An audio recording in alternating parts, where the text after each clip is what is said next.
All right, welcome everyone to the first annual Davenant Hall Apocalypse. We do plan for this to be an annual event where we reveal the courses that we're planning to offer in the coming year. This year, though, it's a particularly big reveal event because we will not only be revealing next year's courses, but also a new degree track and significant changes to our M.Litt program. So, we know Friday night is a difficult time for many people. We thank you for all of those who've made time this evening to join us. We are recording this and we'll be sharing this with all of our Davenant Hall followers in the coming weeks. So let me go ahead and hand things over to Colin Redimer to get us started. Thanks, Brad, and welcome everyone to the Davenant Hall Apocalypse. And thank you for enduring our shameless clickbait titles as we attempted to get you all here. I want to begin by just thinking very briefly about how we got here. It was the summer of 2019, and ideas were being kicked back and forth between Michael Lynch and Brad Littlejohn and myself about maybe running some courses online over Zoom, given that we have in the Davenant network so many scholars of repute. And we decided we'll give it a shot. So that fall in 2019, we offered 3 courses. They met for 10 weeks for 1 hour apiece. That winter, we offered a few more. And of course, as everyone knows, that winter, the coronavirus pandemic descended and everyone was suddenly on Zoom all the time. And the courses that we had offered for the following spring of 2020 started enrolling at numbers that we had not expected. The demand that was out there, which was already significant, was way beyond what we had initially anticipated. And so at that point, Brad and I began stewing and stirring up a plot to create the Davenant Hall as we currently know it, with a degree program, with a faculty who's consistent, with courses that are being offered as core classes, as well as a plan for a degree. And that's how we got here. And really, it's been a wild ride, and we want to thank every single one of you for the part that you played. And where we are now is that we are at the refounding of the medieval university for the digital frontier. We're together figuring out how we can build a university given the tools that the internet has provided for us, and a university that's designed for the digital space. Currently, we have 24 credit students and hundreds of auditors. And I want to speak just very briefly about how we stack up to the competition. Comparable master's programs, I went and averaged 3 separate programs which will not be named. Comparable programs after we assume a 50% tuition discount rate. So let's assume they give you a huge cut. Your cost is going to be around $25,000 for a 2-year program. Master's program at Davenant Hall is going to cost you around $9,000. The typical university in the United States pays anywhere between, you can see different numbers, between 20%, 25% of the tuition is going to go to the faculty pay. You can even find some studies that say that it's actually as low as 1 penny out of every dollar is going to the faculty. Here, I'll actually leave it to you to figure out where the rest of the money is going. It's a horrifying way to spend a few hours of your time on the internet. Here at Davenant Hall, last year, we ran some numbers. 75% of our tuition went directly to support our scholars. And that's a number that we're incredibly proud of, because we really think that the point of the university should be the scholarship which is taking place among the community of scholars and the students who are studying with them. We'll tell you where the rest of our money went. 17.5% of all tuition dollars went into a scholarship fund, so that anyone who gets their degree from Davenant Hall and then goes on and finishes their PhD within 10 years can have a full tuition refund. And I'll tell you, 7.5% went to administration. That was things like keeping the website up and running, Zoom accounts for our people. Obviously, Lynette Hughes, who's been incredibly helpful at coordinating, and a few other minor costs as well. To my knowledge, and it's just worth repeating, we are the only degree granting program to offer a 100% tuition refund for students who go on to finish their PhD in a field that we have trained them for. And it's a question that I got recently, and I want to answer it. Why do we do this? We do this because the study of the liberal arts should be freeing. They aren't freeing if you're saddled with debt and you have to stop your studies so that you can go and service that debt. Why should they be freeing? They should be freeing so that you can go out and use what you've learned to be of service to your community, to your family, to your church, and to the world. So to that end, we have some current challenges here at Davenant Hall. That's been the exciting stuff that we have. Where have we been and where are we? What's our current biggest challenge? Our current biggest challenge is that some of our faculty are literally living off of beans. Our tuition has been so low. It is so much lower than any peer institution. And why is it so low? Because it was actually drawn up like on the back of a napkin in a bar when we came up with sort of the pricing structure for the initial Davenant Hall. We have had amazing success in no small part because of the folks who are here tonight. But we need to find a way, if we're going to make Davenant Hall succeed, of helping to compensate faculty for their time, for their expertise, for the value and the knowledge and the experience that they bring to the table in a way that actually allows them to live. You can insert your inflation joke here if you need to. Given that that's the current challenge, one of the things that I'm here to say before I pass it off to the next speaker is that we are going to be increasing tuition over the course of the next year. Those tuition increases are going to vary depending on if you're an auditor or if you're a part-time 4-credit student or if you're a full-time 4-credit student. And the reason behind this is not because anyone is making any money. I want to go back and remind you, if 75% of it went to the faculty and 17.5 went to the scholarship fund and 7.5 went to the administration, I want to tell you what our profit margin was, and it was $0. We are actually trying our best to give the education away. Our commitment to you is that in the face of this tuition hike that we're going to have, that number is going to stay the same. The Davenant Institute is literally doing its best to offer the education of Davenant Hall for free, for you, for the church. And the other thing that I'll say before I finish off is that if you're a full-time 4-credit student at Davenant Hall, we have managed to figure out how to make the numbers work so that you'll see almost no tuition increase at all if you choose to study with us full-time to get your degree over the course of 2 years and to pay your tuition year by year upfront, as you would at most traditional universities.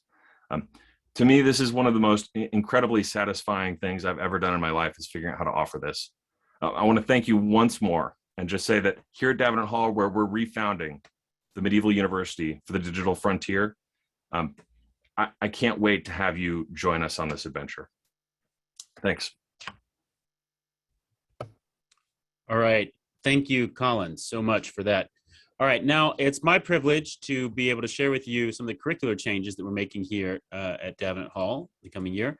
So, as you know, we offer 2 programs currently. All right. Let me check here. Is everyone seeing full screen my slide right now? Is that working? No, it's not working. Hang on. Oh, I have to share. All right. Still not seeing it. It says on screen sharing. You're seeing it now. It was just slow response. Got a thumbs up. Okay, cool. We're good. All right. So we offer a 1-year certificate in classical Protestantism, 2-year M.Litt, Master of Letters in Classical Protestantism. So the certificate program, I'm not going to go into depth on that. The changes that we're making to the M.Litt apply to the certificate as well. They're just changes more or less in restructuring for the most part. So they will apply to the certificate as well. But since currently, actually, all of our degree-seeking students have opted to do the full 2-year M.Litt program, that's what I'm going to spell out for you guys here. So let's see here. There we go. All right, M.Litt program update. All right, so in the old way that we had our program structured, M.Litt students over the course of their 2 years, if they did full-time, would do 2 summer residential courses at Davenant House, the How to Read the Bible in the World course, their first summer, and the Protestant Christendom course, their second summer. That's going to be the same. I'll go ahead and tell you that's going to be the same. We're not changing that part. Then you had 5 foundation core courses that you would take during the course of your program, 6 systematics courses, 6 Bible courses, 6 church history / philosophy electives, 3 Latin courses, and then 3 Greek, well, actually, it could be 3 additional Latin courses, or Greek and Greek courses, Hebrew courses, or if you really didn't want to do a second year of language, 3 electives. And then, of course, our degree-seeking students also do a residential discipleship week here at Davenant House. We're blessed actually to have one of those students here right now. It's a great time to just hang out and get to know each other better and learn what the Lord's will is for your life. And then finally, there would be an integrative paper in lieu of your kind of final foundation core course. So it's a 72 credit program, 2 credits per course. The full cost for a full-time student would be $8,368 for 2 years. So the biggest change that we've made, I'll go ahead and tell you, is that I think one of the biggest challenges in the program, those of you who have been degree-seeking students may have noticed, we have 10-week terms. You're taking, if you're doing a full load, you're doing a language course plus 4 classes. And each class generally had a significant research paper. So that's 4 papers you're having to come up with a topic, research, write, revise, polish, submit in that 10-week window, which is not conducive to deep research and reflection. We've been very impressed with the quality of papers we've been getting from our students, but what we really want to do is afford students opportunity to really meditate deeply on their writing topics and not just be trying to cram them in alongside the coursework.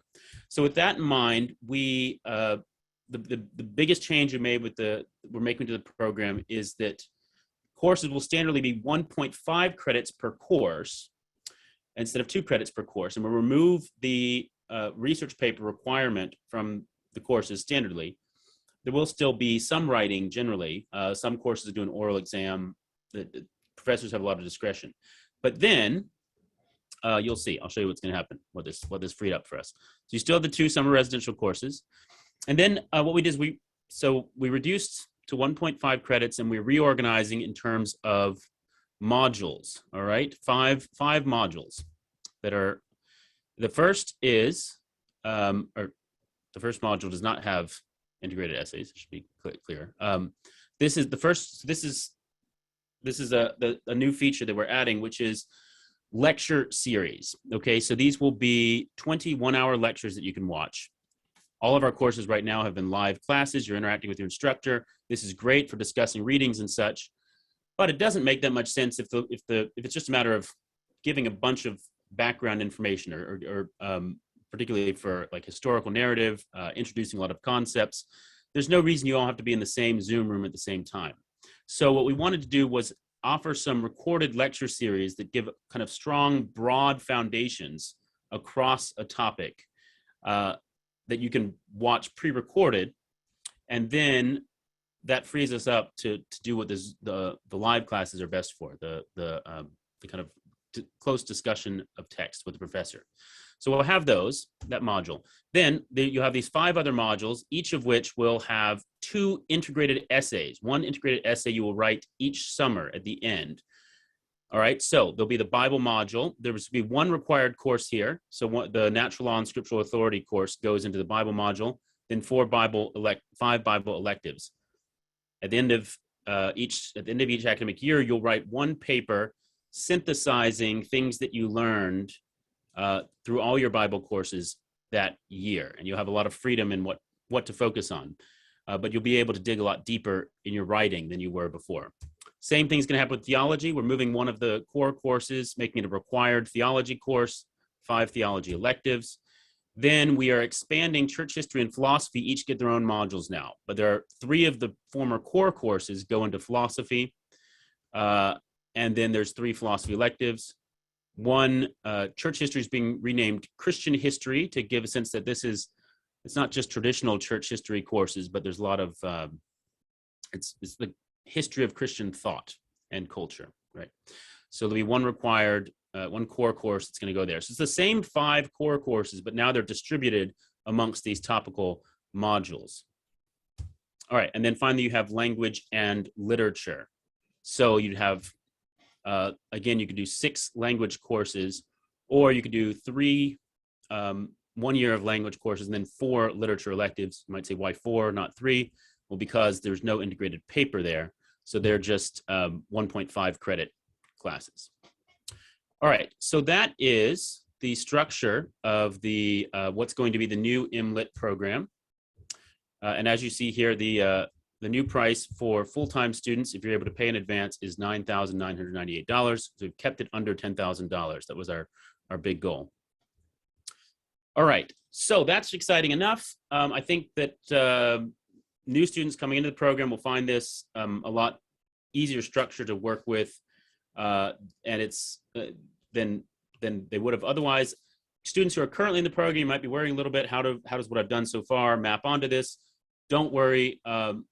Lynette and Tim Jacobs are going to be in touch with you over the summer to talk about exactly how your existing credits map onto this. We're going to make sure that you don't have to do any extra work that you wouldn't have otherwise been asked to do. It's just a matter of kind of reclassifying the work that you've already done. Okay, so even more exciting though, I want to introduce the new Pastoral Ministry Track. Oh wait, displays too much, there we go. New Pastoral Ministry Track. So when we launched the M.Litt program, the vision for the program was really lay theological education. We wanted to say, who are students who are really hungry for a strong theological and historical and philosophical foundation.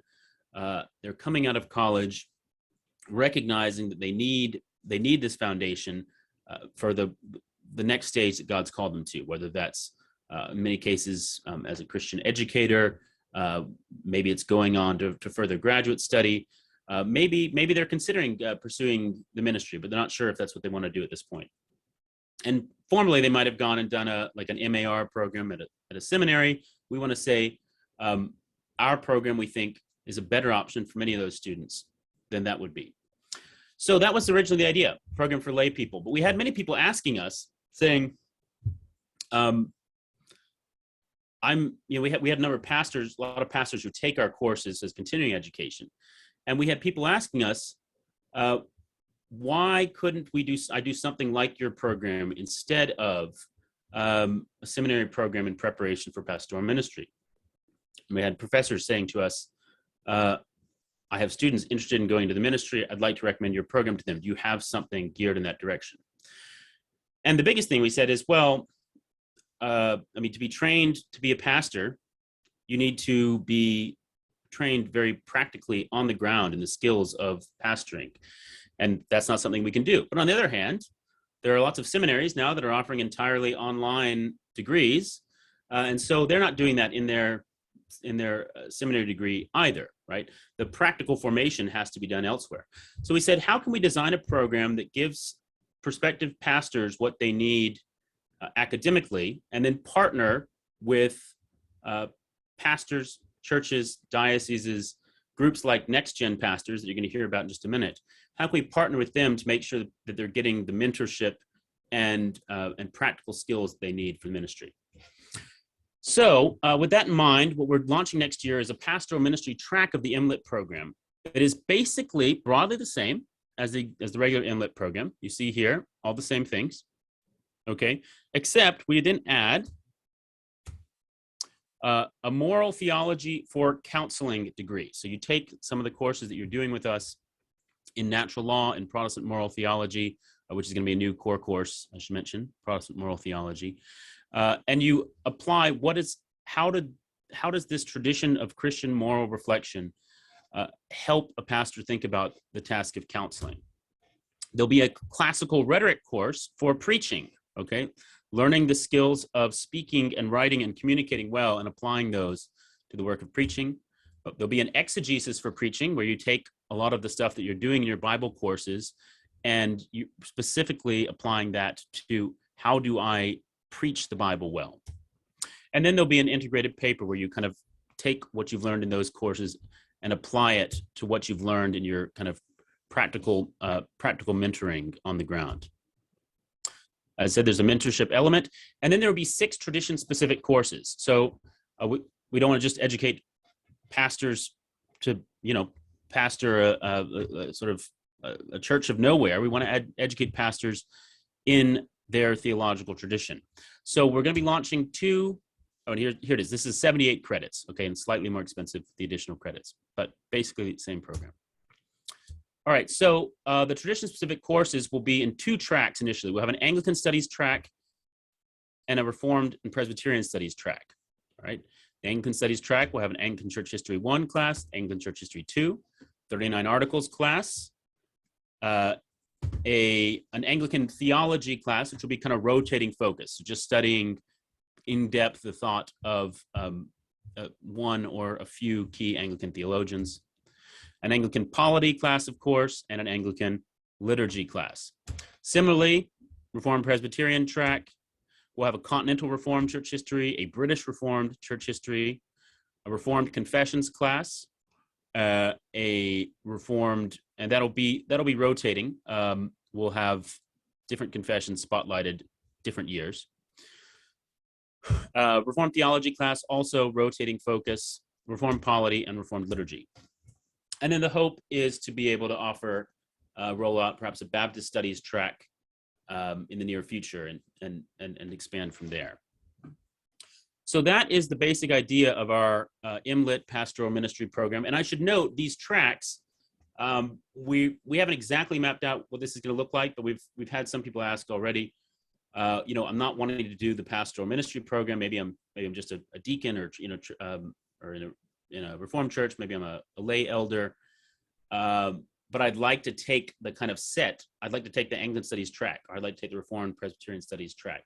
And so we will make that possible as a kind of a mini credential that we can offer. You can take the set of Anglican Studies classes and get an Anglican Studies certificate from us, but you're not doing the full set for the M.Litt. All right, so that is the basic structure of the program as it's going to look in the coming year. At this point, I'd like to hand it over to Chris Vogel, who runs this group called NextGen Pastors that we are going to be partnering with as our kind of initial church partner for offering the pastoral mentorship portion of the M.Litt track. But I should note, we really want the impetus for this to come from individuals interested in studying in our program. So if you're an Anglican and you're interested in this, talk to your bishop, have your bishop get in touch with us, and we'd love to set up something with your bishop where he could supervise your work and provide that kind of whatever training he thinks needs to be done in terms of the practical skills of pastoring there on the ground in your diocese.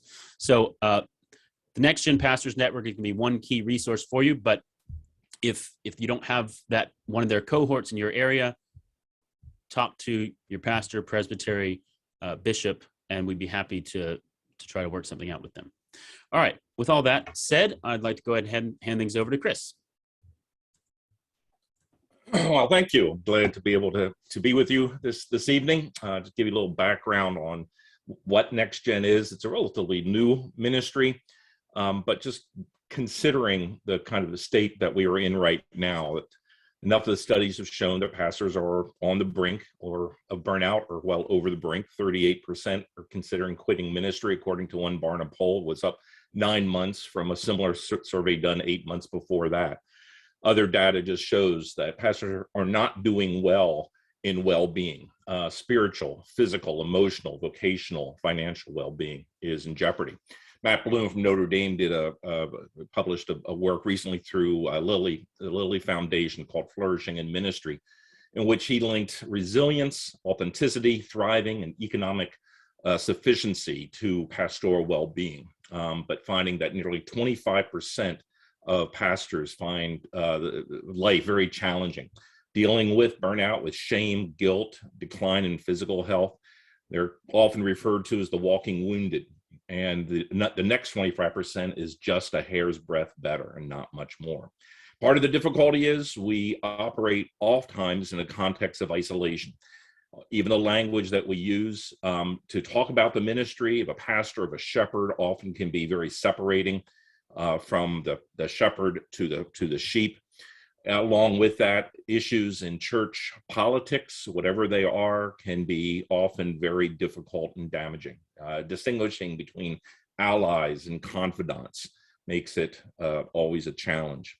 And so with that, Henry Nouwen once said, and I'm convinced that priests and ministers need a truly safe place for themselves. They need a place where they can share their deep pain and struggles with people who do not need them, but who can guide them ever deeper into the mysteries of God's love. And it's into that place that NextGen steps, understanding that pastoral health is always lived in community and that we are built for community. It is really how we learn and grow. You're doing it very much in this context. And so what NextGen does is I train mentors throughout the country. We have about 40 cohorts right now around the country. So taking seasoned pastors who have the experience, the interest, the desire to work with not only those who are in formation in seminary and training, but also those who are already in ministry, be they early end of ministry or much later. These cohorts then provide an opportunity to think through the areas of ministry resilience, pastoral vitality that you can have. And it's great that everything I'm seeing with what you're doing here of solid academic foundation. But the reality is pastors burn out often, even with that great structure. And so as a three-legged stool, NextGen steps in and we says, you got the academic foundation, that's great. An internship, a learning program where you're being mentored in the practical areas of ministry, but a mentored cohort is that third leg, dealing with what are often called soft skills of spiritual formation, soul care, self-care, self-stewardship, you might call it, emotional intelligence, cultural intelligence, leadership, marriage, and family. And with that, these cohorts meet in a variety of ways and times and places, but they walk through those areas. And right now we have about 30 some one-day modules that are able to be done. And as Brad had mentioned, you can contact me if you're looking to be able to join one. I can tell you where they are. If you go to the NextGen website, you'll see a map and a contact people on there as well. If there isn't one in your area, contact me and let me see what we can do to help get one started. Back to you, Brad. All right. Thank you so much, Chris. All right. And I believe, if I'm not mistaken, we are now at the point. Yes. All right.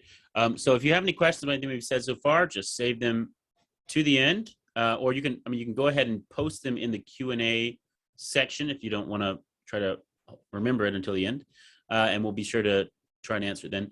But I'm going to go ahead and invite the professors who are able to be here tonight. There's several who weren't, but the professors who are able to be here tonight are going to present briefly about the courses they're offering in the upcoming year. So you can think about the ones that you want to sign up for. Now, I will note that at least at present, as it has been in the past, and we're planning to continue this way for now, you can only register for the upcoming term one at a time, right? So they're going to talk to you about courses upcoming in the fall, winter, and spring terms. We'll be sending around shortly a course catalog that will contain the list of all of those. But you'll just have to kind of mark them on your own personal calendar, and they'll be available to sign up for as we get within a few months of the beginning of each term. So I'll first invite Ryan Hurd. Since it's, I believe, 1:35 a.m. his time, we told him he could go first and share the courses he will be teaching. Thanks, Brad. I'm excited to present these few courses I'll be teaching over the next year. I have 3 slated in addition to the summer course, which is signups are open right now. That's for working through some of the sermons on from Thomas Aquinas. So if you're interested in that, signups are open now. But in the fall, I'll be teaching a course on the presence and holiness of God. And those 2 attributes, so to speak, will be the focus of the course. And in most of my courses, especially the ones on doctrine of God, we try to do a deep dive on various aspects of who God is in order to understand those particular attributes, but also to use them as exemplars for how we do doctrine of God more broadly as well. And in this course, we'll be doing the same. We'll be looking at God's presence, how God is with us, and talking about things like ubiquity, sometimes called omnipresence today. We'll talk about the reasons why God is with us, or the explanatory demonstration and various explanation for how and again why God is with us, so we can understand that very deeply. We'll only be talking about the essential presence of God, not his special presence and grace and things like that. We'll be talking about how to develop theological analogies for explaining how God is with us well, using, for instance, the medieval triplet, God is with us through his essence, presence, and power, using various developments from Augustine, from the medievals and early modern Reformed Orthodox and Neo-Scholastic theologians. And as I say all along, we'll be using these two to also illustrate the development of the doctrine of God throughout history and the reflection of the biblical data. The second course we'll be working through is going to be somewhat similar. It'll be on the impassibility and passions of God. And so we'll be considering those two attributes, those two categories of attributes as well.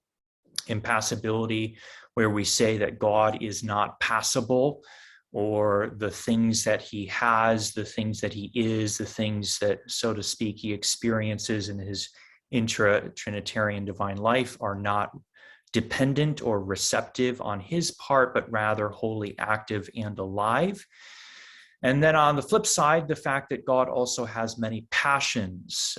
We usually don't call them passions in the scholastic tradition because we like to be very precise.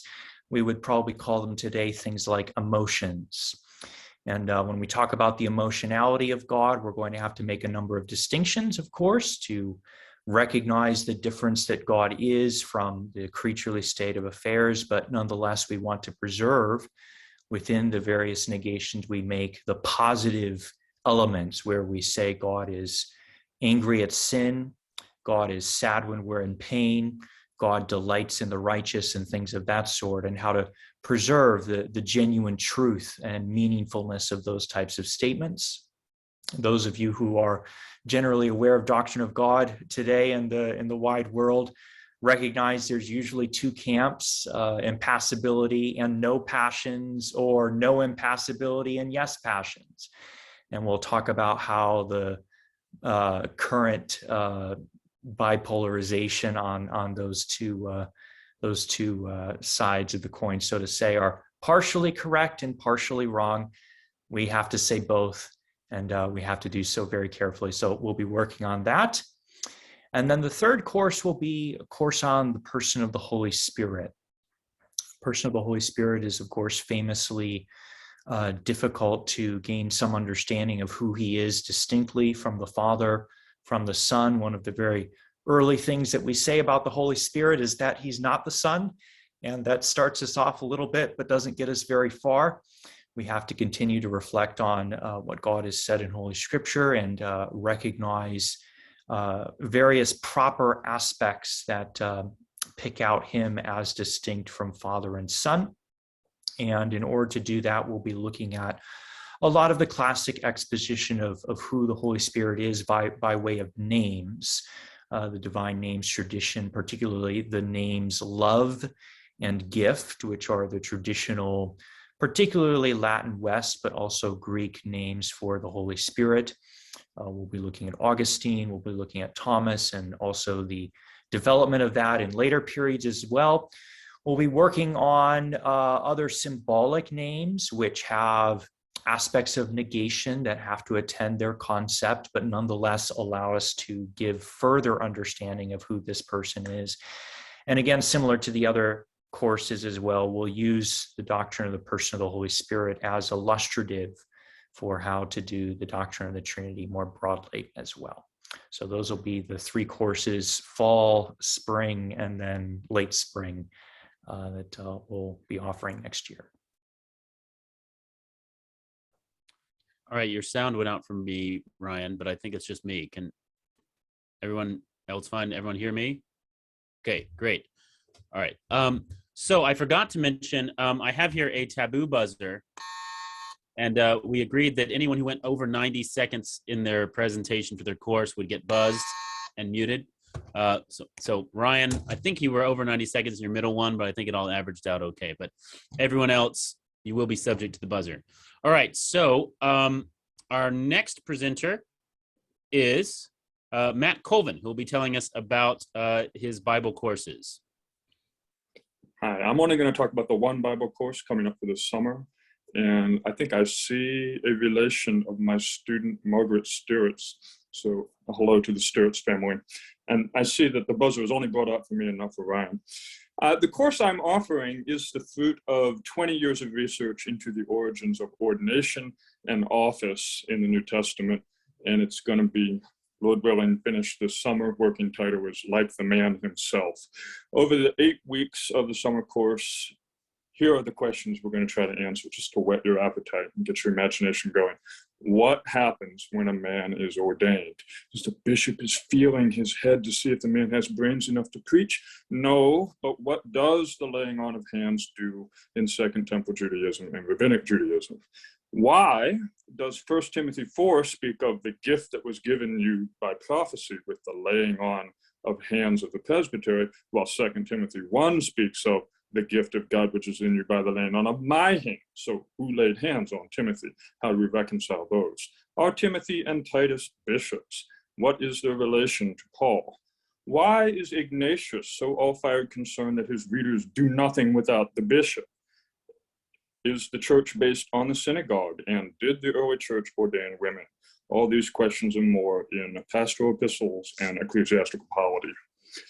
Thanks. No buzz, right? No, you got 11 seconds left. That's great. And Matt will then also be teaching next summer a course on the social setting of the New Testament. So that will be in the 2022 through 23 academic calendar. All right. Next, we have our other Matthew Hoskin. Thanks, Brad. So I teach in Christian history, and this summer I'm teaching Athanasius Against the World, where I'm going to look at the life and teachings of Athanasius of Alexandria, who was bishop there from 328 to 373, except for the 5 times he spent extensive periods of his life in exile. He was a staunch defender of the orthodoxy of the Council of Nicaea's Creed, and he basically actually articulated what homoousios means for the church to this day, the word consubstantial that was so crucial for the fight against those who denied the divinity of Jesus. And so he is a central figure to the articulation of how we speak about Jesus, the God word, as divine. In this deep dive, we're going to read a bunch of his works in full. We're going to look at On the Incarnation, where he actually never uses homoousios or any of the famous words, but he still expresses Nicene theology crisply and clearly. And then we'll also look at his hagiography, The Life of Antony, and his letters to Serapion of Tmuis about the Holy Spirit, as well as some of his other polemical and apologetic works. So I look forward to seeing some of you there. In the fall, I will be teaching a course called Streams in the Desert. I have heard more than once a lament that studying and engaging with, and here I quote actually an auditor from one of my courses, that engaging with spirituality is greatly lacking in the mentoring of seminarian students for ministry. This autumn, I'd like to help rectify that through sailing up the Nile from Athanasius and Alexandria to the world of the Desert Fathers, mostly in Egypt, but we'll look at some of the fathers in Syria and Palestine as well. The Desert Fathers set the course for the subsequent history of Christian spirituality in the 4th and 5th centuries, and they are the fountainhead of all monastic and ascetic and mystical spirituality in Eastern and Western churches down to the Reformation. And as Dallas Willard noted in his book, The Spirit of the Disciplines, the best books on the disciplines in that era were being written by monks. And so if we want to come to grips with the sources for our own spirituality for the pre-modern era, we have to come to grips with the Desert Fathers. And so we'll look at such literature as the life of St. Anthony, the letters of St. Anthony, the famous sayings of the Desert Fathers, and then the lives of some of the Desert Fathers that were written down by a man named Palladius, some of the works by Evagrius, and other things such as life of St. Simeon the Stylite, a guy who thought that the best way to love God was to climb on top of a pillar and stay there in the blazing sun of the Syrian desert. And when that pillar wasn't good enough, he got on a bigger pillar. So, but I hope that we're not just going to do ecclesiastical history here, but have our own spiritual lives out. And the theological world of the Nicene controversy will be coming up after that. In Hilary term, we're going to focus from 325 to 407 in this course. So I've made it a bit time range shorter than the last time I taught it, so that we can look at a few other authors from the 300s. But we're going to look not only from sort of the Council of Nicaea to the death of St. John Chrysostom, not only at how they hammered out the orthodox articulation of the doctrine of the Trinity, but we're going to look at some of their wider concerns within that context. And the goal is to try to think about three hypostases in one ousia as a conclusion of a century of discussion, not a beginning. And we'll also see things like the senses of Scripture, the early church at prayer, which are themselves central to how the church came to grasp the fact that God is himself three persons in one ousia, or at least that's how we talk about him as best we can. And so you'll get to engage firsthand with Athanasius, Ephraim the Syrian, Basil the Great, Gregory of Nazianzus, the theologian, Gregory of Nyssa, Hilary of Poitiers, Ambrose of Milan, and John Chrysostom. And the goal for this course is to give you sufficient grounding for going deeper with any of those particular authors into their issues, but also enabling you to broaden a patristic spectrum, whether you want to go back to before Constantine, forward to the other councils, or laterally to St. Augustine, which brings me to my final course for Trinity term in 2023, which will be Augustine's City of God. And it does what it says on the tin. We're going to read nothing but City of God all term, and it will take a whole term to actually read it. And we still will not have got to the bottom of it. City of God is huge, and it covers a lot of topics, and it goes into a lot of depth on some of them, and not as much depth as you'd like on others. It was written originally, it sort of started as a response to the Sack of Rome in 410, but it sort of branched out into pretty much every era of human endeavor after that. And so my intent with this course is to try to set it primarily in this sort of 5th century context and its late antique world, alongside contemporaries like Orosius and Macrobius, or pagan classics that Augustine read like Livy and Virgil, a time when the Western Roman Empire was fragmenting at the time this was being written. But the church, so partly as a result of that, was finding herself becoming the glue that was holding society together. And I think both of those things are deeply shaping everything that's going on in City of God. And there are loads of topics, of course, that you'll get to cover in like one of the largest books of the ancient world. So I look forward also to seeing all sorts of people coming as we get to dive into St. Augustine. Thank you very much. All right. Thank you, Matthew. All right. Over to Danny Hyde now, who will be teaching in our Reformed and Presbyterian Studies track.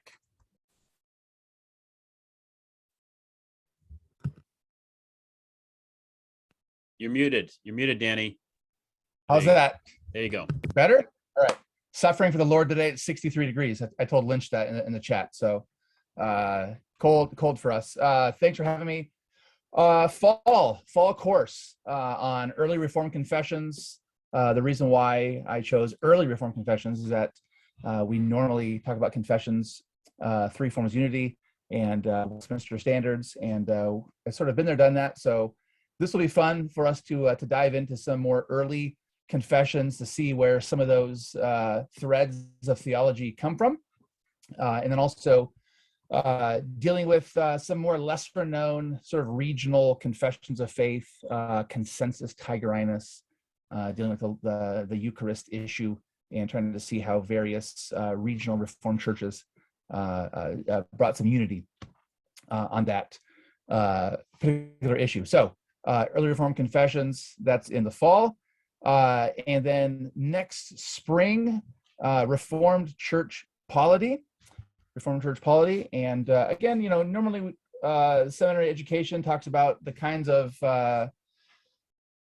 models of polity, Presbyterian, Episcopalian, Independent, maybe. But I thought it'd be fun for us to take one particular church order from one particular national church, the Dutch Reformed Church, and look at its Synod of Dort's church order, and that'll help us to sort of locate it in a particular time and place, but also give some way to evaluate those particular models, Presbyterian, Episcopalian, even Independent.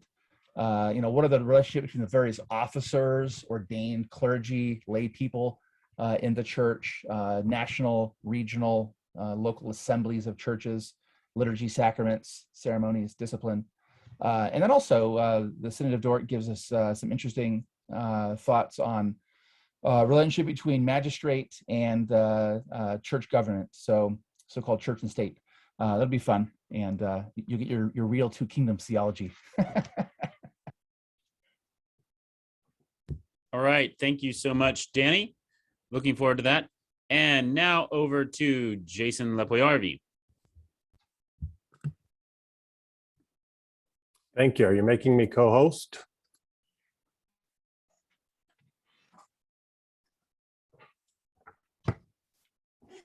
Perfect.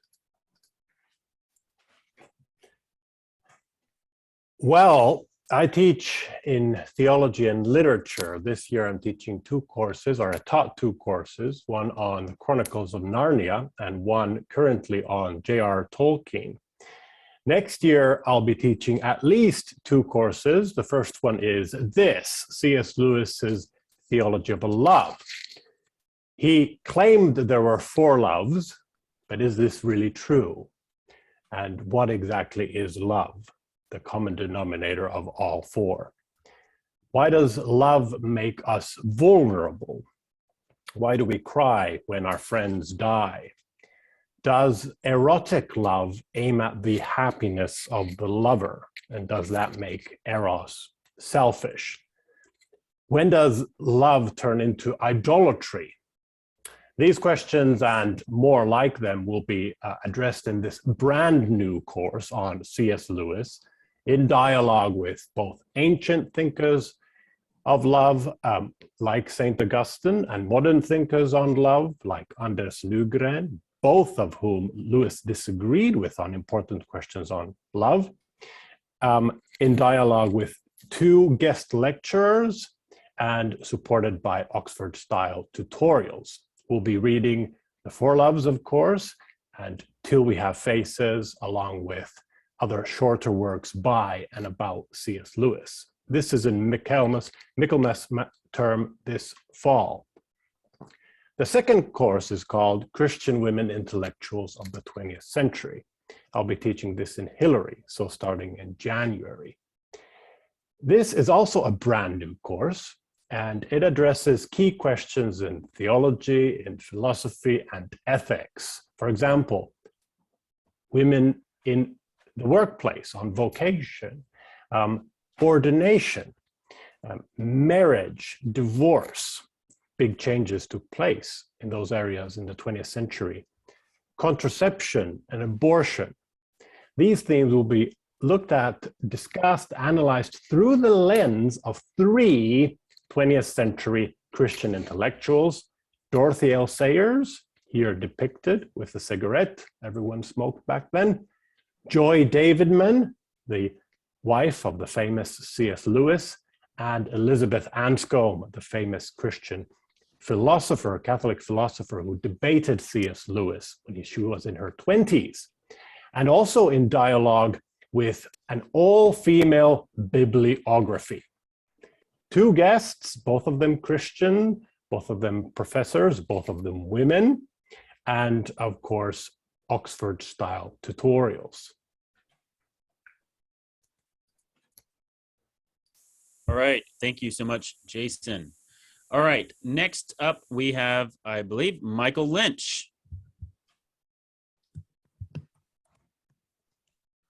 Awesome. Well, I definitely don't have the sort of nice background to my courses as Jason did.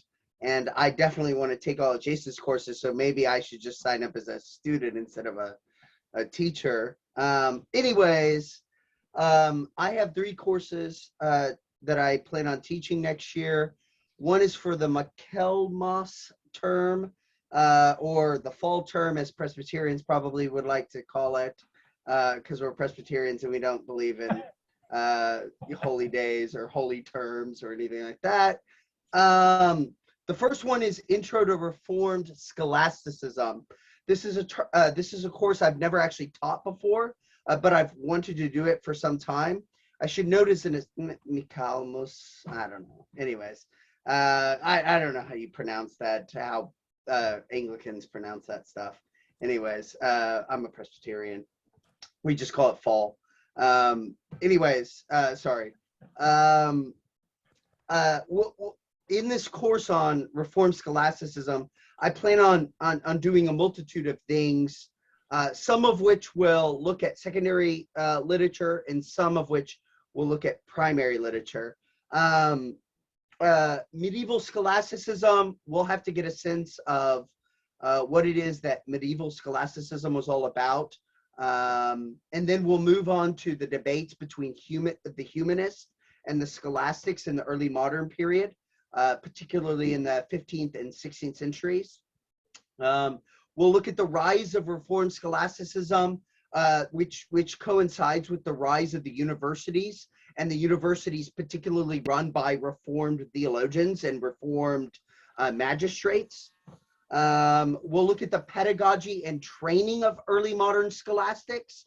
So I want to spend at least some time on, well, how were you trained to do theology in the early modern period? So I'll look at the actual education of early modern scholasticism, philosophical and theological distinctions. We'll look at major players, major debates, and then finally historiography, how to work in those sources.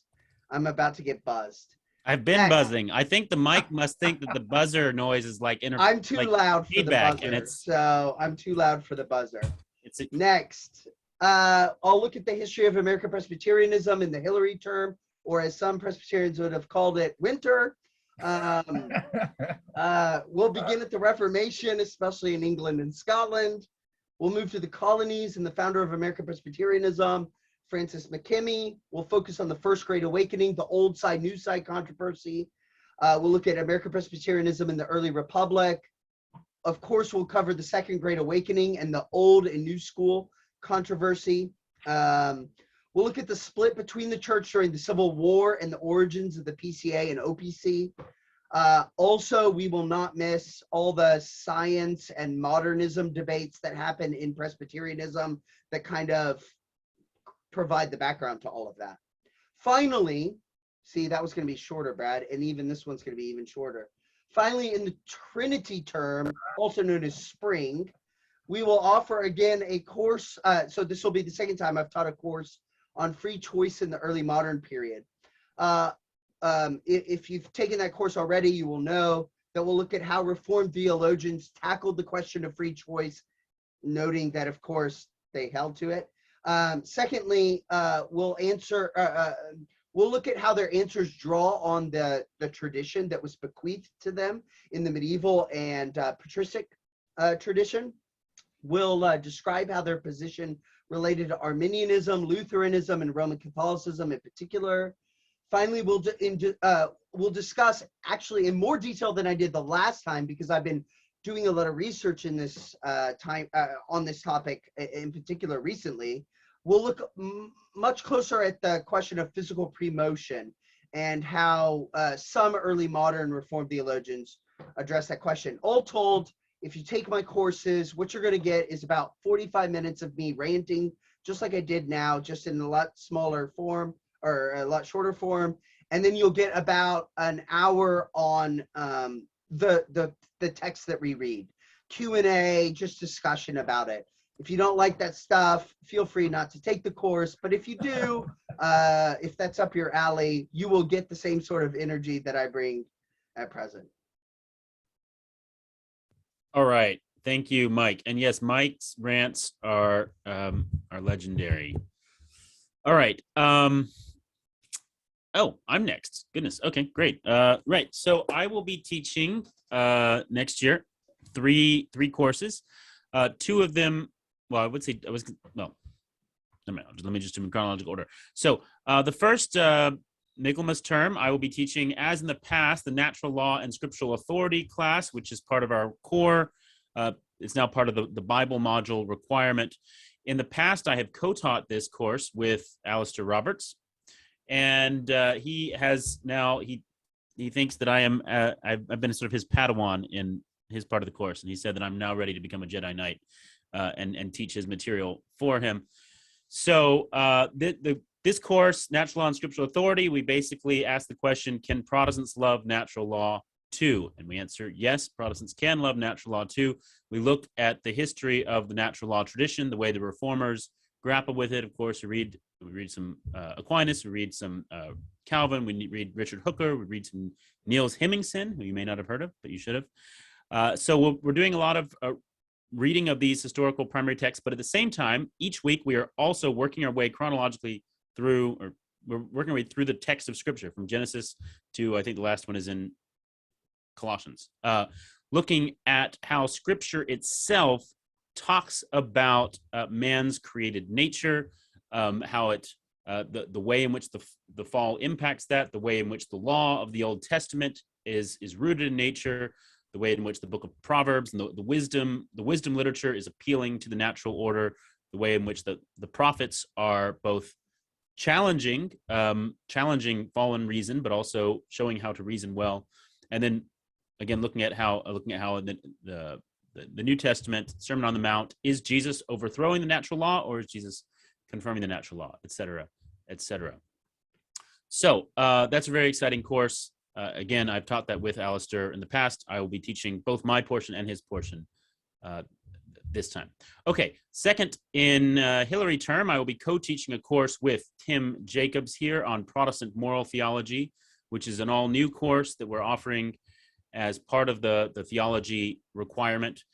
And this course, we will, again, pick up kind of where that other one left off, looking at how Protestants should think about natural law, but also how Protestants can make use of the virtue tradition.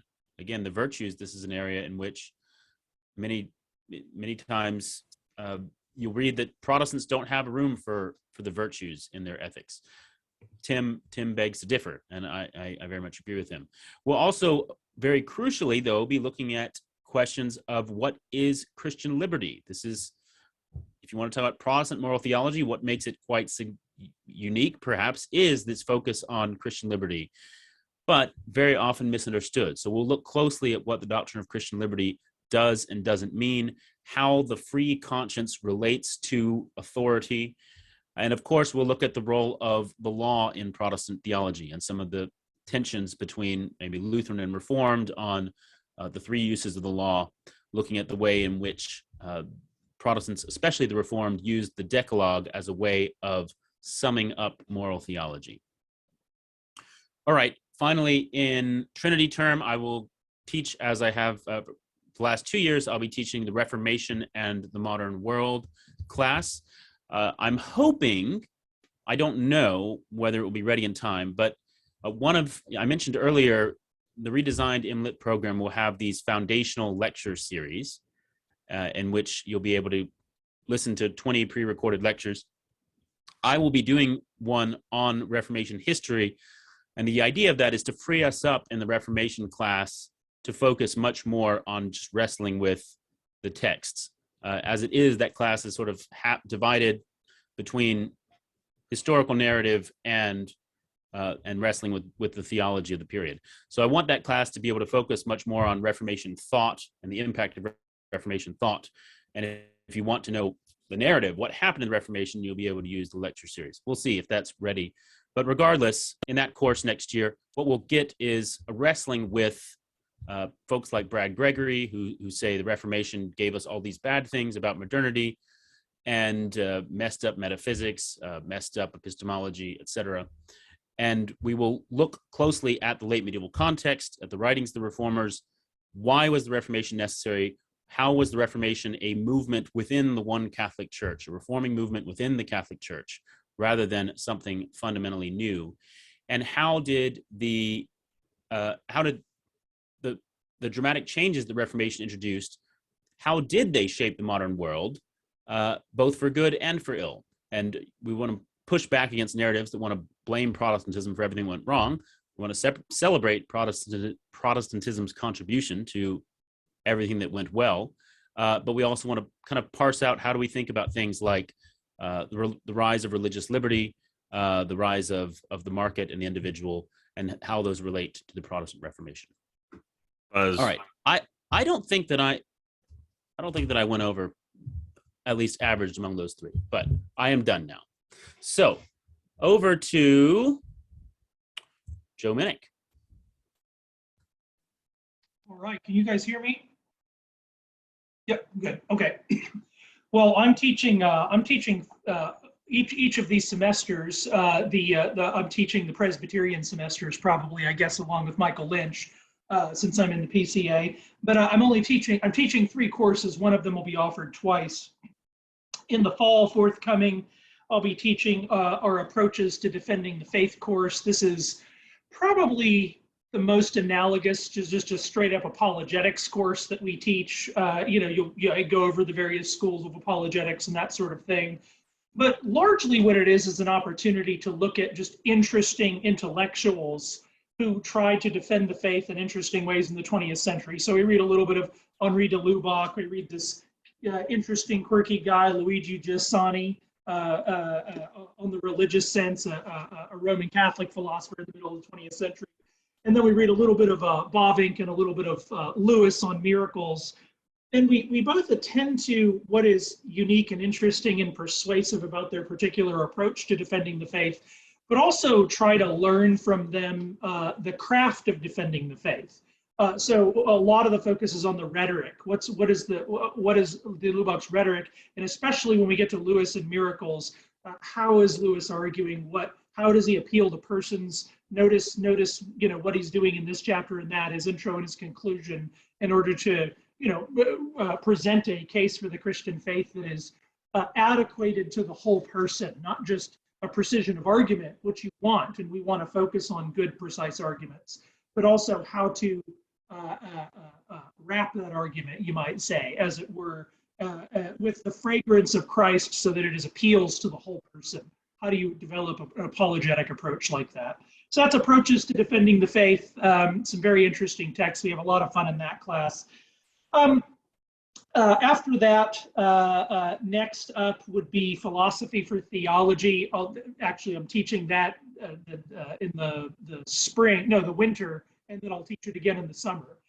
Our philosophy for theology course you might think of as it's very much an introductory course. It's meant to be a sort of 100,000 foot up perspective on on kind of classical philosophical grammar, so that you can descend into Brad and Michael and Ryan's courses and Tim's courses, which get more particular and require sort of playing with these categories in a more rigorous way.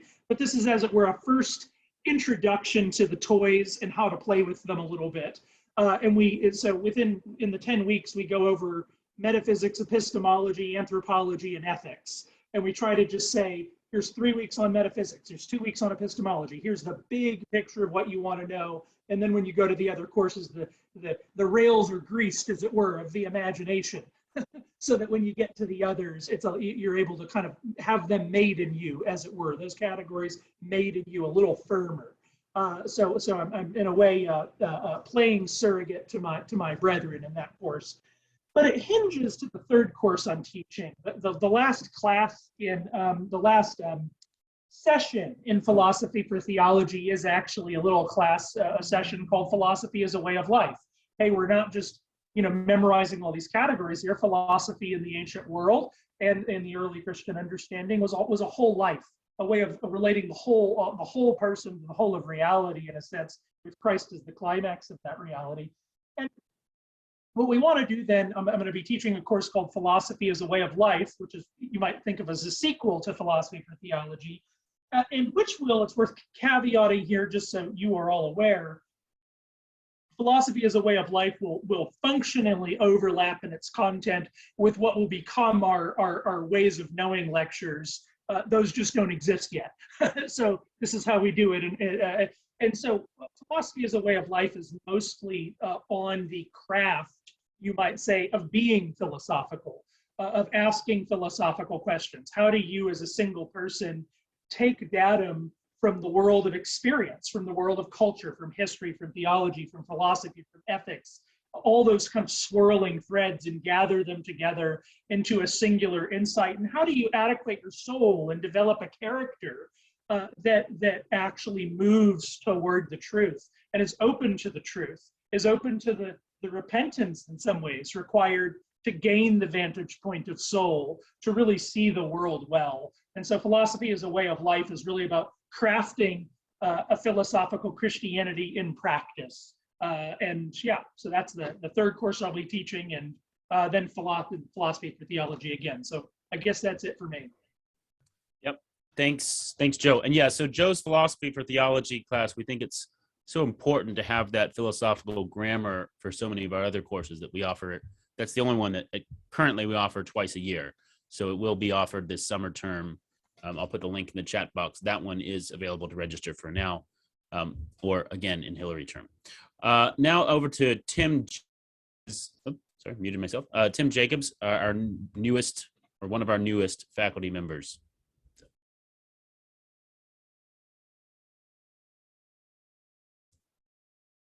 I can't hear you. Can other people hear him? Can't hear you. It says you're unmuted, but try again. Okay. We'll let Tim troubleshoot that and go to Check Colin. the arrow by the mic button on the bottom left-hand corner and see which. Yeah. But anyway, I'll jump in. Tim, are you talking about the Aristotle seminar for Trinity term? No. Oh, good. We got Tim now. Hey, We there can you hear him. are. So- You're ready. Go ahead. Oh, okay. All right. Good. I don't know what that was about. You can hear me. Okay, good. All right. So speaking of philosophy for theology, that's exactly what we're going to be doing in these upcoming courses. I've got 2 on virtue for summer and fall. In the summer, we've got Foundations of Virtue, Aristotle, and Aquinas. So a lot of the problems that I see in the church comes from a neglect of talking about virtue. And so we're going to talk about some foundational questions like, why be moral at all? What is good, really? And can you be good without God? Is ethics about duty and virtue? How do those two relate to each other? So moral theology has largely been fractured since the Enlightenment. And in the past 50 years, there's been a sort of resurgence of virtue-focused ethics. But it's usually just as fractured as other theories, often intentionally distancing itself from its own rich tradition. So part of the problem is divorcing ethics from the natural law, and it's time now that we recover this Aristotelian tradition as it was appropriated by Christians throughout Christian history. So in order to look at the foundation of virtue ethics, we're going to start this course with some excerpts from Aristotle that prepare us for his Nicomachean Ethics. We'll look at the most relevant parts of that work, and then we'll move on to Thomas Aquinas, where our study is mostly going to focus on the parts of the Summa Theologica that discuss man's chief end, happiness, and virtue. The goal is to discover what a biblically based and historically rooted moral theology looks like. Then, if you have the opportunity to take the second course in the fall, it's called Reforming Virtue, Vermigli and Edwards. So having built a foundation in Aristotle and Aquinas in that last course, we're going to move on to the Reformers. It's often assumed that a Protestant moral theology is based on duty and divine commands. But having grown up in tandem with the Enlightenment, many unhelpful ideas were adopted in moral theology that diluted it. But it didn't start that way. It started with a Protestant continuation of medieval scholasticism, including the continued acceptance of virtue ethics. So with Aristotle, the problem every Christian knows is that his work needs to be made fully compatible with the scripture. For that, of course, we praise Aquinas, but still, as we cultivate a renewed interest in Aquinas in the Reformed tradition, there's an elephant in the room. How do we make sure our ethic is distinctly Protestant? What commonalities and differences are there between a Catholic and a Reformed moral theology? In particular, how does Reformed understanding of depravity, grace, providence correct Aristotle and Aquinas? So to answer this, we're going to look first at the reformer Peter Martyr Vermigli and his commentary on the Nicomachean Ethics, and then second to Jonathan Edwards in his The Nature of True Virtue. If we have time, we may also look at short excerpts from others like Calvin, Luther, Richard Hooker. But as a caveat, this second course, if you're not able to take both courses, there will be recap in the second course so that no one is sort of left behind. In addition to those two courses, I'm also teaching Introduction to Protestant Moral Theology with Brad, which he already talked about, and next winter, and then also the Aristotle seminar with Colin next spring that he is about to talk about. All right, thank you so much, Tim. And over to you, Colin, to wrap us up. Great. So, philosophy is the handmaiden for theology, and you'll notice that the philosophers, properly speaking, are the only people not wearing collars here among the Davenant faculty. So good to have you in company with me here, Mr. Minnick. Philosophy is the handmaiden for theology. This fall, somebody asked me, are you going to be running the Plato seminar again? And I said, yes, I will be running the Plato seminar until the sun goes dark and the oceans freeze over. And God willing, we will have Plato being offered directly here at Davenant Hall for as long as the program exists. You want to call yourself a philosopher, you need to be reading Plato. You need to be reading it not just like occasionally, you need to be reading it constantly. And I don't just mean the Apology, and I don't just mean the Republic. I mean, you've got to read the Timaeus, the account of creation. You got to be reading shorter dialogues like the Hipparchus or the Greater Hippias or the Ion or the Gorgias or the Euthydemus. I mean, you think you can understand Wittgenstein? You got to read Plato.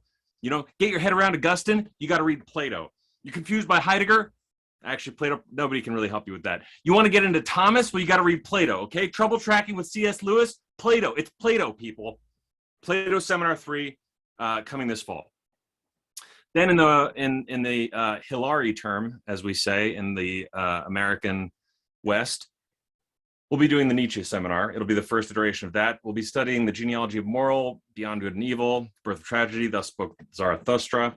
And, why run the Nietzsche seminar? Because so many of our pastors, I really think that the problem we're going to be facing is like the Nietzschean challenge of the next generation. I think it's going to be a serious problem for Christianity. And so I think that like most Christians who've heard of Nietzsche have like a little like one sentence or paragraph apologetic of why Nietzsche is wrong. And I really think that doesn't do justice to the philosophical depth and critique that he's bringing to bear on the project of Christendom and Christianity, both as a civilizational project as well as a personal faith. So I really want to directly engage Nietzsche, help students who are going to become leaders, really think through what he's saying and how we ought to respond to it, obviously on a logical level, but also really on a psychological level, because he's making some profound statements about the nature of reality that we need to be able to respond to. And then finally, of course, I'll be offering the Aristotle seminar next Trinity, and it'll be the third Aristotle seminar. In the first one, we really deal with ethics and metaphysics, and in the second one, we deal with psychology primarily. I think, Parva Naturalia and De Anima is what we're currently doing in the Aristotle seminar too. In the third one, we're going to be doing the logical treatise, the Organon, and obviously we'll be doing some other stuff as well. And Tim is going to be there helping us work through that. So it'll be a direct engagement with Aristotle. I think I'm inside my time, Brad. Did I get buzzed? No, you did great. Thank you. Very high energy. Brad. All right.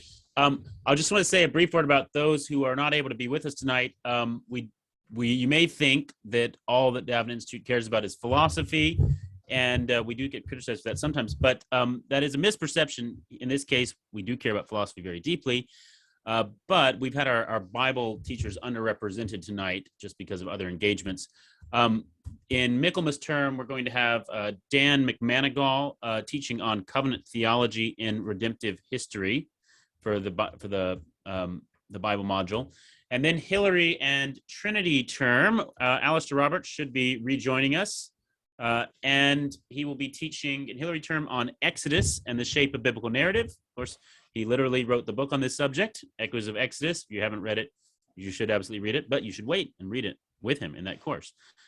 So that will be very exciting. Anyone who knows Alice Roberts' work knows that he is, absolutely the most interesting person in the world to listen to on this topic.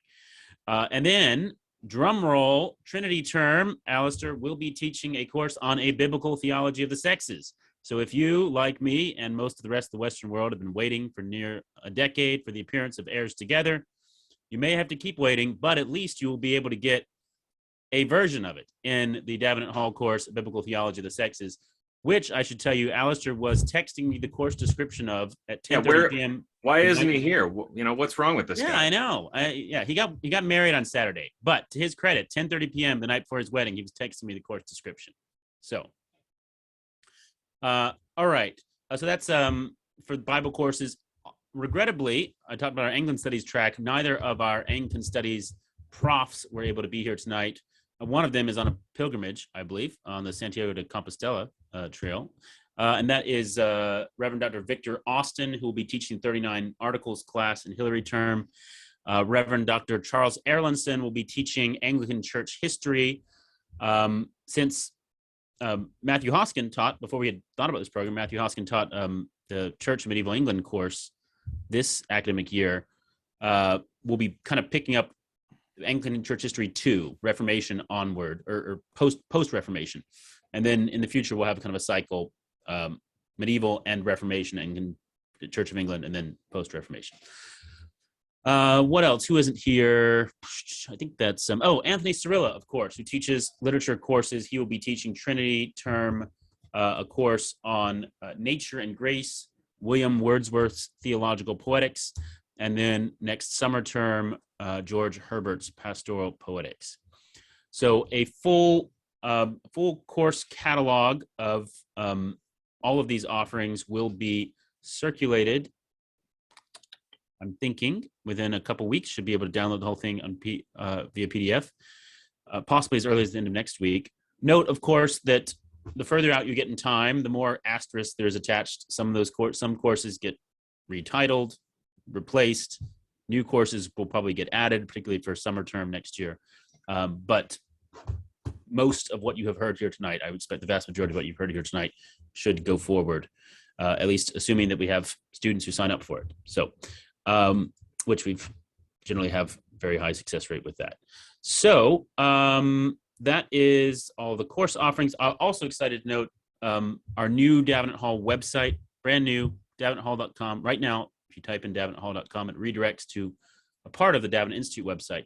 There will be a freestanding davenanthall.com, which will be beautiful and shiny and have all this information and very accessible by, fingers crossed, end of the first week of June, or about 1 week into June. So, and then,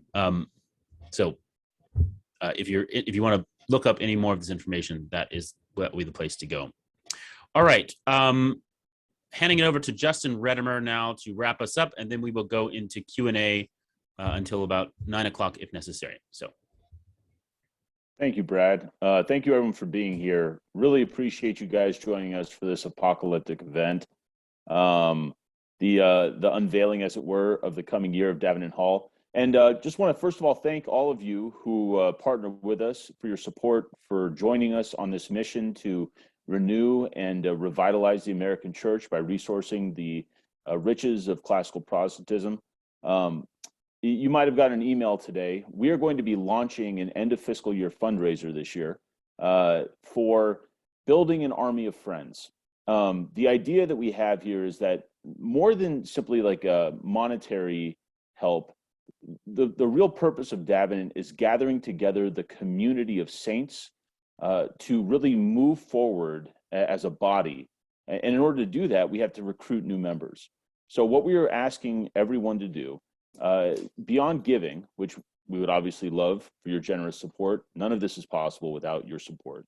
Beyond that, we would love for you to share what Davenant has meant to you with your friends, with your family, with your acquaintances, with your incredibly wealthy patrons. No, whoever it is that you know, who you feel like could benefit from the work that we're doing with the Davenant Institute, who would be interested in supporting us. We are looking to have 100 unique new donors in this end of fiscal year campaign. People who have never donated to Davenant before, who have heard about us, who have caught the vision, caught the mission, and the whiff, if you will, of the kingdom being lived out. Join us. The donation page is listed down below in the chat, and we thank you very much for being here, and God bless you. All right. Thank you so much, Justin. And yeah, I mean, our hope is the tuition increase this year will be the first and last tuition increase at Davenant Hall. Our hope is that going forward, we continue to expand the program, pay our staff more, but be able to finance all of that through donations. So those students who are blessed by our low prices, but able to contribute more through their gifts, we really, many students have done that this past year. We're very grateful for that. And please consider doing that, especially during this end of fiscal year fundraising drive. All right, I'm now going to make Colin here our host during the Q&A portion. There we go. Hey. Okay, so there's, if you have questions, throw them in the Q&A. Hang on, Yeah. Colin, I messed something up. I was gonna make add Lynette as a participant because she may need to answer some of the questions. I made you the host, so I lost the power to do that. So Oh, well. you have to go to the participants thing and kind of click on the thing, and it says you can promote to panelists. Well, while that's going on, Beth McKenzie has a question here in the Q&A, and she asks, what denominations have said that they will accept our program as one of the prerequisites for ordination? What denominations are you in dialogue with? I'm going to kick that to Brad while I figure out how to get into the attendees and make someone a panelist. Yeah, well, to my knowledge, most denominations don't function that way in terms of sort of denominational imprimatur on a program. Ordination requirements are most denominational ordination requirements are set fairly broadly in terms of knowledge of the kind of theological standards of the denomination and ability to make vows to support those. And then individual churches or dioceses or presbyteries often have particular seminaries that they work with or particular questions that they're asking on their ordination exams. So we don't have a formal denominational imprimatur or anything like that. At this point, we do have churches and leaders that we've been talking to in the Anglican Church North America, Reformed Episcopal Church, PCA, OPC, and some Reformed Baptist churches about this program that are very excited about seeing this coming down the pipe in terms of making sure that students graduating from our program are in a position to pass those ordination exams. That's one of the key reasons why we're adding the Foundations lecture series, right? We think that it's what we love about what we're doing at Davenant Hall is that you do deep dives into particular topics. You might, have a class on John Davenant's view of the atonement rather than a class on atonement theory more generally. And we think that's a better way to learn generally, but we do recognize that for ordination exams, it would look bad if you got in there and the only person you could say anything about was John Davenant. So the lecture series will give kind of more broad foundation laying in the things that you would be expected to know on an ordination exam. So. Yeah, the short answer I'll give is check with your local elder, bishop, whatever, the board at your church, and see what their prerequisites are for ordination. And, you'd be shocked how many of them do not actually have an MDiv as some sort of formal prerequisite. They require that you have theological training, that you be able to pass some sort of exam. These are the kinds of things. And if you go back historically, the MDiv is a very recent phenomenon. The idea that all pastors were going to have an MDiv, it was not the standard or something. The Reformation, which did insist on higher standards for pastors, insisted on higher standards, not on you having this particular little golden sticker. So Colton Davey asks, will current M.Litt students be able to transfer into the Pastoral Ministry Track? I believe so, and we are currently working on that. Is my understanding there correct? Yes, absolutely. So it's just, I mean, it's all the same requirements, and then just take a few extra courses, which most of which will be toward the back end. You'll notice none of those specific pastoral ministry ones are in the coming year. They'll start to come online in 2023, 2024. Yep. So. We'll be able to take pastoral ministry courses as electives for the regular M.Litt.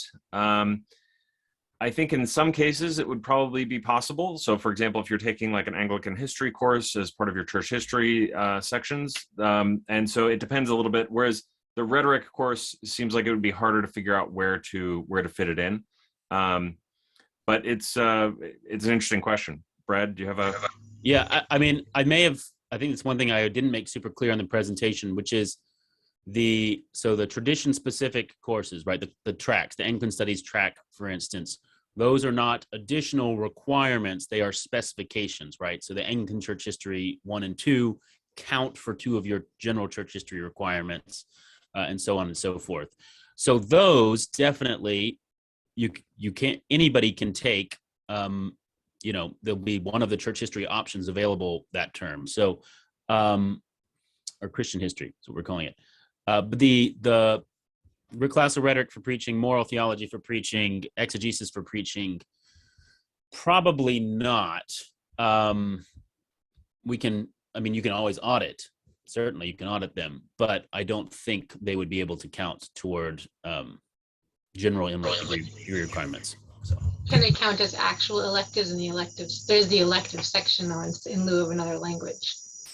Well, no, at this point, there's no general elective section. It's literature specifically in lieu of languages, right? So, yeah. Great. And then Bethany also asks, the pastoral ministry track is 2 years or 2.5 years. I think, it depends. A lot of this depends upon the student. It's a little bit more than 2 years, but probably not quite 2.5 years. It depends on how much you're able to get done in summers and how much you can handle in the term. I'm going to just grab some of these questions from the chat box. And so there's a question, is Davenant Hall planning on partnering with an English, Scottish, Irish university in terms of accreditation for the M.Litt? One of the things that I've always said that it makes me so proud of being at Davenant Hall is that the students that we have are the kinds of students who are aware that the accreditation is not going to get them where they want to go in life. They have to get themselves where they want to go in life. And part of getting an education is getting the education which is going to help you get there. And so, we really are proudly unaccredited at the moment. And that said, Brad, I think we can announce this. I don't think we cannot give the name. I don't think at this point we can say a major. So we have been approached by a significant university, and so we did not go seeking accreditation, but accreditation has come and sought us. And there should be some news about a path for accreditation for students who want it. But we're also not going to require that our students go through the hoops, but there are some students who want this, who need it, for whom it matters. Oftentimes, particularly if you're going to be teaching, right, in a government-funded school, these are the kinds of things that could really make a difference for you, and we recognize that. So there, stay tuned. There should be more news on this, and of course, all the courses that you have taken for us would be able to pass through that system and finish the accreditation if and when we finish that off. Michael, you wanted to briefly address something? Yeah, so there was a question about why the Davenant Institute does Latin and not just Greek and Hebrew. The importance of answering that question was hit home to me in a way that I hadn't really felt before. This past week when I read a review of a Wycliffe translation of Wycliffe's works. And so I just want to read a little bit of what it says. It says, quote, "This brings me to a more delicate point, although since I already seem to have my tanks on the lawn, it's probably too late to start tiptoeing around the flowers. The fact is that in countries like the UK and the US, where secondary school Latin has collapsed outside the private sector, where few medievalists have an undergraduate background in classics, and where lecturers would be embarrassed to sit on language classes, most medievalists are only ever taught Latin while they are graduate students. What's more, we have already reached the stage where in some universities, medieval Latin is taught from scratch to graduate students by people who are taught it from scratch when they were graduate students. This is not necessarily unsustainable, but it can only be sustainable if the language is taught seriously and intensively as a major component of graduate study, which it almost never is. And of course, the problems we are storing up here are not confined to Wycliffe. They will affect almost all areas of medieval studies, and I will add all patristic studies in Latin and all early modern studies of Latin as well. If therefore we do not drastically improve the level of graduate training in medieval, early modern Latin, patristic Latin, hopeless misunderstandings of medieval, early modern, and patristic sources will be increasingly come to sear the scholarship landscape. In the meantime, it is evidently worth reminding translators and reviewers alike, as Wycliffe used to remind his contemporaries that, quote, if the blind lead the blind, both fall into the pit.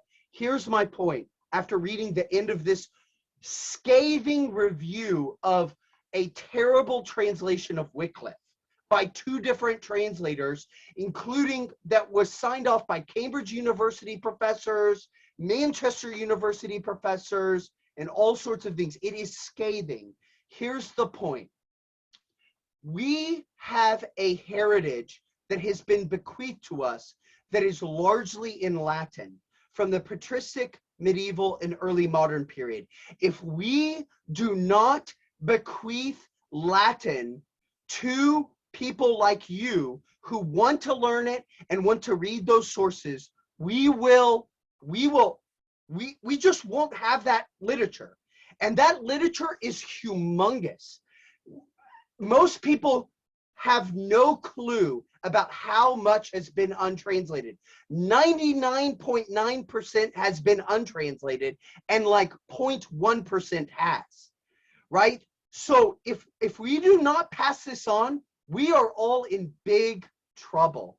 And so let me really encourage you that this is why we teach Latin, because most of the theology that has been bequeathed to us, commentaries, disputations, treatises, and everything else was written in Latin. And we're not just talking theology here, we're talking philosophy, we're talking science, we're talking law, right? And if we do not teach people to read this stuff well, to translate it well, to understand it well, we are in big trouble when it comes to having that stuff for our own. We talk about standing on, the shoulders of giants. We won't be able to do that. We won't understand the giants. We won't be able to read them. We won't be able to have them as giants. They won't even be giants.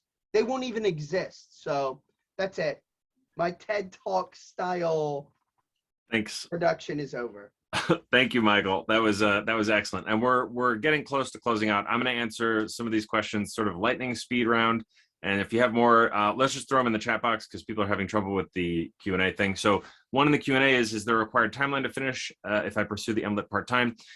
We do have that as sort of an internal measure. And if you begin taking courses, we can keep track with you and tell you sort of how long you have. I can't remember exactly what the number of years is, but Brad will correct me if I'm wrong. Is it 5 years? 5 years is what we said for the 2-year degree. I may have bumped it up to 6 on the new website. Right. 5 or 6. But again, exceptions can be made. Somebody asked a question about jurisprudence, and this is something that we have thought about and have some plans for, but it's not going to be happening, this year because we have a number of other tasks we're working on executing. But certainly when we came up with this vision, Brad and I in our early conversations talked about accreditation really does seem unnecessary for most people if you're really learning the stuff that you need to know, and so helping students to think of how they can kind of slingshot themselves into the kind of position that they want on the other end of the education actually seems more important and less done in most higher education than the accreditation, right? Most of higher education just kind of slaps a sticker on you when you leave, and then you have to figure it out. We're much more interested in helping people figure out how to get where they want to go. And so one of my ideas, which I would love a student to take us up on this, is take a bunch of our philosophy of law classes, take a bunch of logic with us, learn to think really deeply, and then just go past the bar in the state of California and start working on like trusts and estate law or something like that, which you can absolutely do. You do not have to have a law degree in many states in the United States to practice law.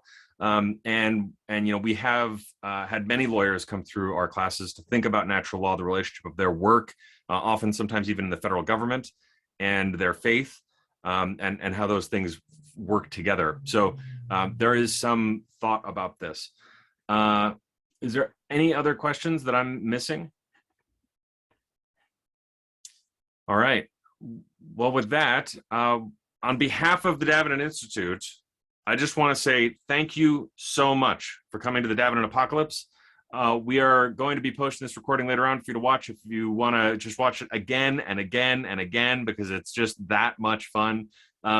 We hope to see you at some of our retreats at Convivia around the country. We hope that we see you online at some of our classes. If you're not already, we hope that you'll join the Discord and argue with us and tell Ryan Hurd exactly why you think that Descartes is better than Thomas Aquinas, and see what happens.